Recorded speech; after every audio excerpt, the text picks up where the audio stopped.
किसान भाइयों, ये देखिए, ये है छिटुआ विधि से की गई और ये जैविक धान है। और हमारे पीछे खड़े हैं हमारे गुरुजी।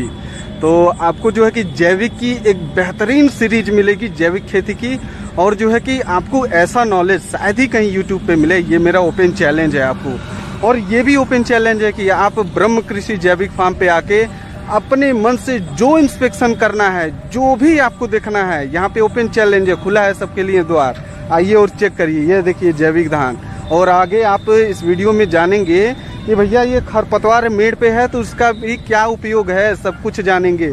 खरपतवार खेत से बाहर नहीं निकालना है, सब कुछ जानेंगे। तो चलिए इस वीडियो को। गुरुजी, ये धान जैविक धान आपने जो है छिटुआ विधि से इसको किया था और मैं देख सकता हूँ, मुझे विश्वास नहीं हो रहा है कि ये जैविक धान के कल्ले हैं। जी, आप जरा उखाड़ के हमारे किसान भाइयों को दिखाइए। तो कोशिश करते हैं देवेंद्र भाई, किसी एक कल्ले को कोई भी जो जी, मैं ऐसा नहीं कोशिश करूंगा कि हमारा बेहतरीन कल्ला हो जो हमें आसानी से निकल जाए जी, ताकि हमारा उद्देश्य साल हो। जी, मुझे ये लग रहा है कि इसके आसपास कोई भी कल्ला नहीं है। हाँ हाँ हाँ, इट मीन्स कि ये हमारी संतुष्टि के लिए काफी है। जी, इसको निकालिए। यह देखिए किसान भाइयों, अगर यह ट्रांसप्लांटेड राइस रहती तो ये आसानी से उखड़ जाती, लेकिन अगर आप इसमें खड़े भी होंगे ना, ओ तेरी, बताइए गुरुजी, गजब। तो गुरुजी, यह जो जैविक धान हम लोग देख रहे हैं ये छिटुआ विधि से किया गया है, लेकिन मैं पहली बार देखा तो मुझे लगा नहीं कि यह छिटुआ विधि है। इसमें कल्ले इतने बेहतरीन है किसान भाइयों, जैसा कि आप थंबनेल में देख सकते हैं। और ये नीचे उखाड़ा गया है, ये ऐसे रैंडम उखाड़ा गया है, ये बेस्ट नहीं है। बेस्ट तो आपको बहुत सारे मिलेंगे। तो गुरुजी जरा इस पे बताइए।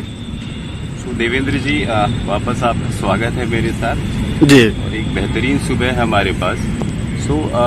जैसा आपने बताया देवेंद्र जी कि ये छिटुआ है, ये मेरे लिए भी पहला अनुभव है जी। अभी तक मैं अपनी लर्निंग सेंटर के बाद बृहद खेती में इंटर कर रहा हूँ। पिछली बार हमने काला गेहूँ उगाया जी, और इस बार जैविक विधि से धान उगाने का प्रयास कर रहा हूँ जी। तो छिटुआ ये भी मेरा आपके सामने पहला अनुभव है। और आप ही नहीं, इस एरिया में जो भी देखता है आसपास भी हम आपको कंपैरिजन दिखा देंगे जहाँ पे गाड़ा हुआ धान है। जी। तो मुझे कोई अंतर नहीं लगता। और मेरा ये पर्सनल मानना और अनुभव है कि इस पूरी क्रॉप के बाद यदि मैं इसको एनालिसिस करूंगा जी, तो कम से कम 10 से 12 हजार रुपए मैं एकड़ पीछे सेव कर दूंगा, खाली अपने कंपोज और हमारे इस प्रोडक्ट्स। जी। तो आइए देखते हैं।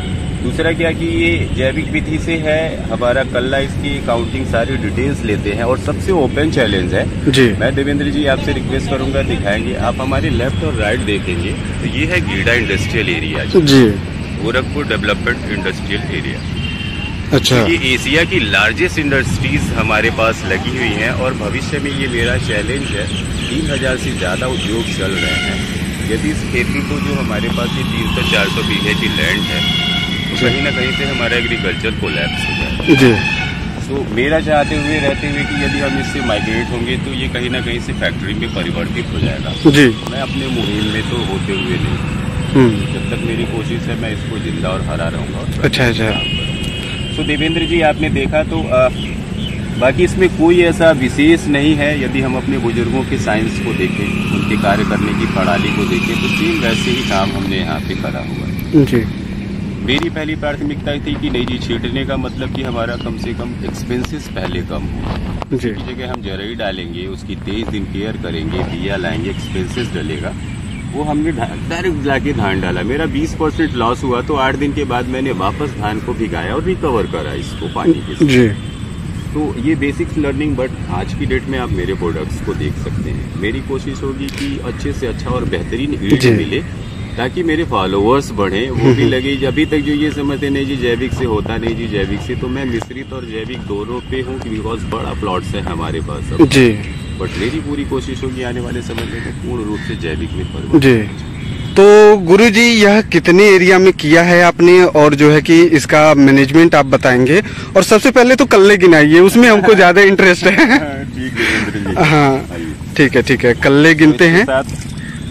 तो साथ साथ बताता भी रहता हूँ आपको देवेंद्र भाई। ये देखिए 1 2, ये खैर आ जाएगा इसमें, 3 4 5 6 7 8 9 10 11, 12, 13, 14, 15, 16, 17, 18, 19, 20, 21, 22, 23, 24, 25, 26, 27,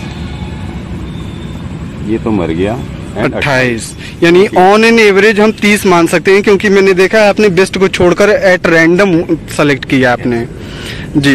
तो गुरुजी यह कितने एरिया में आपने जैविक खेती किया है धान की छिटुआ विधि से? 100% देवेंद्र जी 4 बीघा मेरे पास है, मोर देन 1 एकड़ है, जो 100% मैं श्योर हूँ। मैं 100% इसलिए नहीं कहता कि मेरे पास अभी जैविक का हमने अप्लाई नहीं करा सर्टिफिकेशन। दूसरा, आप इस मेड़ को यदि दिखाएंगे जी तो हमारे आसपास के सारे खेतों का पानी आपस में कोलैबोरेट हो जाता है जी। तो बाकी वो 4 बीघा और ये जो 8 बीघा 4 और 4 बीघे का प्लॉट है, ये मिश्रित खेती कर रहा हूँ। अच्छा, मिक्स्ड फार्म। फर्स्ट अटेम्प्ट में मैंने खाली यूरिया, सिर्फ यूरिया यूज करा है, बाकी कोई डाई और अदर केमिकल्स नहीं। उसके बाद से जो भी है वो मैं जैविक विधि से फॉलो कर रहा हूँ, जैसे आप वीडियोस में देखते हैं। इसमें मुख्य रूप से मेरा पशुधन है, जिसमें गोबर है, गौमूत्र है, उसके बाद बकरी का गोबर है जो हमारे नाइट्रोजन फास्फोरस को फिक्सिंग करेगा। इसकी रूट्स और बोन्स के लिए मैग्नीशियम है, आयरन है, जो आप समझ रहे हैं हमारे दही और अदर कल्चर से जी जी जी जी। और सिर्फ क्या है देवेंद्र जी कि जो पौधा या हम जो ये वृक्ष लगा रहे हैं जी, तो इसकी एक लिमिट है कि 2 दिन 4 दिन 10 दिन यदि आप इसकी केयर कर लेंगे, सिर्फ उतनी ही ध्यान मांगता है ये जी। तो उसमें लापरवाही ना बरतें। शुरू के यदि 10 दिन या 20 दिन यदि अपने पैरों पे खड़ा हो जाएगा तो ये लास्ट तक आपको प्रोडक्टिविटी देगा। अच्छा अच्छा, इसमें कॉम्प्रोमाइज ना करें। तो गुरुजी एक अंतिम सवाल है, और दूसरा अंतिम बोल सकते हैं कि इसकी प्रोडक्शन उससे कितनी डिफरेंट है जो हम पडलिंग करके कद्दू लगा के ट्रांसप्लांटेड राइस करते हैं? हाँ, मेरे हिसाब से देवेंद्र भाई कोई डिफरेंस नहीं है। प्रोडक्टिविटी आप यदि कल्ले और प्लांट की बात करेंगे तो एक पौधे से हमारी प्रोडक्टिविटी ज्यादा होगी जी। The science is here. विज्ञान क्या कहता है कि जब हम कोई भी चीज छीटेंगे तो एक सेम रेशियो में हमारा डिस्ट्रीब्यूशन नहीं होता है। नहीं होता है जी। तो हो सकता है 100 पौधे की जगह हमारे 80 पौधे जर्मिनेट हो, 90 पौधे जर्मिनेट जी। इसी के बाद जब आप कंपैरिजन टू जब धान रोपने की बात करते हैं तो वो एक साइंस लग रही है वहाँ पे। हो सकता है डिफरेंस प्लस माइनस हो, बट यदि नंबर ऑफ प्लांट्स यदि आप सिक्योर करके दोनों तरफ करें तो ये मैं 1000% अश्योर हूँ कि मेरे की प्रोडक्टिविटी रादर देन प्लस में हो जी। कितना होती है ये नेचर और हमारे ऊपर भी डिपेंड करता है। अच्छा अच्छा, तो गुरुजी मैंने एक चीज और देखा, थोड़ा आगे बढ़ते हैं, कि आपने जो है घास को कहीं फेंका नहीं है, आपने उसको मेड़ पे रख दिया है। ठीक है, जनरली क्या होता है कि लोग खेत से बाहर कर देते हैं, इसका हमको थ्योरी समझ में नहीं आया, जरा बताइए एक बार।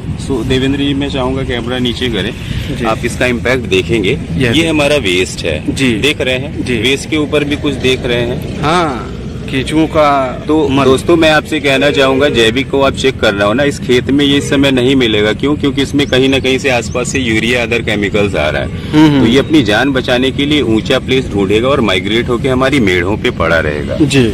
मेड़ पे मैं क्या करता हूँ, जब हमारी ये ग्रीन घास निकलती है, ये देखिए आपके सामने यही सोही हुई घास है जी। जब ये मेड़ पे आके पड़ जाएगी और ये जब 50% कंपोज होगी जी, ये हमारे इन केचुओं का सबसे बेहतरीन खाना है जी। ये खा के आएंगे। दूसरा मैं दिखाना चाहता हूँ, ये देखिए, ये देख रहे हैं क्या निकल रहे हैं? अरे ये कहाँ जाएंगे? इनका तो जीवन यापन कहाँ होगा? चींटियाँ। ये अपना भोजन और अंडा यहाँ पे दे रहे हैं कि मतलब इनका भोजन यहाँ पे है जी। तो जाने अनजाने में इनके भोजन की भी व्यवस्था करिए जी। दूसरा, यही हमारा प्राकृतिक कार्बन है, यही हमारा नेचुरल कार्बन है, यही हमारी धरती का इम्यून है। यदि ये मजबूत होगा तो कोई भी इसमें दवाई देंगे, खाना देंगे तो इसकी सेहत को लगेगा जी। तो पहले इम्यून को हमें मेंटेन करना है, उसके बाद खेती की बात समझना है। सेकंड चीज दिखा रहा हूँ, ये देखिए, इस दोनों पानी में आप अंतर देख रहे हैं, यहाँ के और यहाँ के पानी में। ये देखिए यहाँ से ऑयल चला जी। ऑयल क्या करता है कि किसी भी कीड़े मच्छर जैसी चीज को जो पानी पे अंडे देता है उसको बैठने नहीं देता है, सभी जानते हैं जी। ये ऑयल कहाँ से आता है? क्योंकि इसमें सरसों की खली यूज करी हुई है। ओहो। वो जब तक गलेगी तब तक नीम की खली, और नीम की खली यदि 2 किलो डालते हैं, ये देखिए जहाँ तक। दूसरा क्या है कि जिस भी लेयर पे रहेगा उसके नीचे की घास सड़नी ही सड़नी है, सड़नी ही सड़नी है। ये सड़नी ही सड़नी है। ये 3 दिन और पानी यदि कंटिन्यू रहेगा, बट ये दूबा है, इसकी अलग टेंडेंसी है।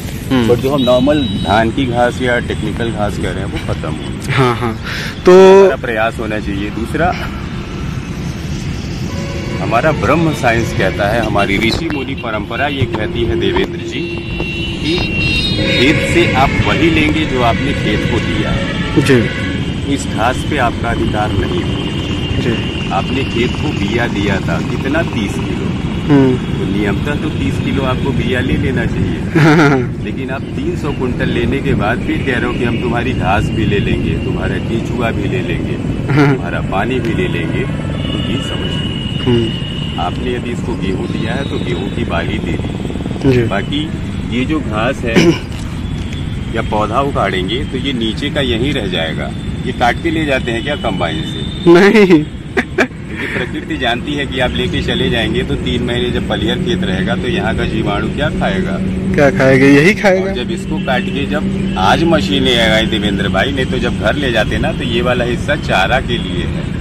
आपका सिर्फ ऊपर के ऊपर अधिकार है जी।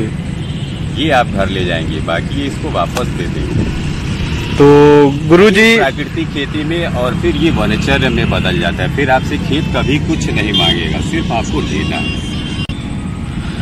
गुरुजी, एक सबसे मतलब कि कॉमन क्वेश्चन और जो है कि सबसे जेन्युइन क्वेश्चन कि लोग जैविक का नाम सुनते ही उतावले हो जाते हैं और अचानक से कूद पड़ते हैं जैविक खेती की तरफ, जैविक कृषि की ओर, और जो है कि वह फेल हो जाते हैं, फिर जैविक को गरियाते फिरते हैं।